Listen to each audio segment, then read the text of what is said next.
Assalamualaikum dan salam sejahtera. Saya Ainun Najihah, mewakili pasukan media sekolah. Kini berada di Dewan Haja Zaliha SMK Mersing. Sempena hari pengumuman keputusan Sijil Pelajaran Malaysia bagi tahun ini.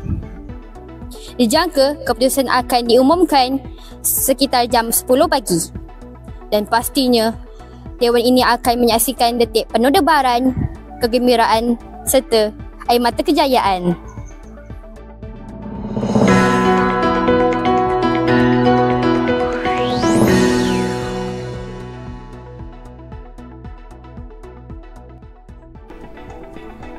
Terharu dan terkejut.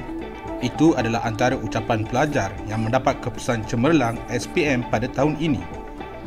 Keputusan SPM secara rasmi telah diumumkan pada hari ini, 24 April 2025.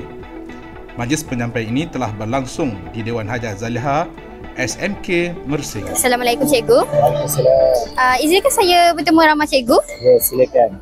Boleh cikgu ulas berkenaan pencapaian SPM sekolah kita? Okey, pencapaian pertama sekali saya nak ucapkan tahniah kepada calon-calon peperiksaan tahun 2024 kerana berlaku peningkatan dalam GPS iaitu daripada 4.78 kepada 4.71. Manakala dalam peratusan ialah 95.98.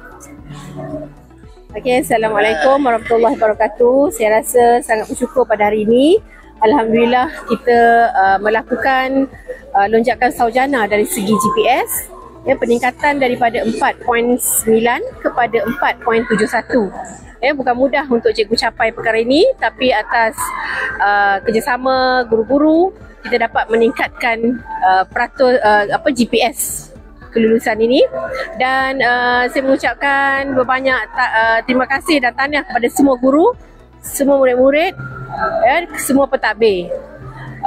Dan dari segi peratus pelajar cemerlang juga kita meningkat daripada 24 orang pada tahun lepas.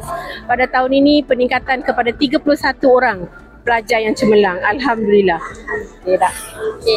Tahniah atas keputusan SPM awak. Terima kasih. Apakah perasaan awak pada ketika ini? Saya sangat gembira dan tak expect saya dapat keputusan tinggi ini. Apakah rahsia kejayaan awak dalam SPM?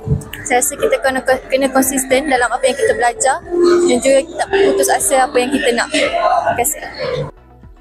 Alhamdulillah, saya ucapkan terima kasih dekat cikgu-cikgu yang mengajar saya, dekat terutamanya ibu bapa saya yang menyokong saya. Lepas tu saya nak bagi nasihat kat korang, dalam kelas jangan main sangat, korang fokus je dalam kelas tau. Lepas tu waktu exam tu boleh nak habis-habis. Itu je. Terima kasih. Assalamualaikum warahmatullahi wabarakatuh. Alhamdulillah saya dah dapat result.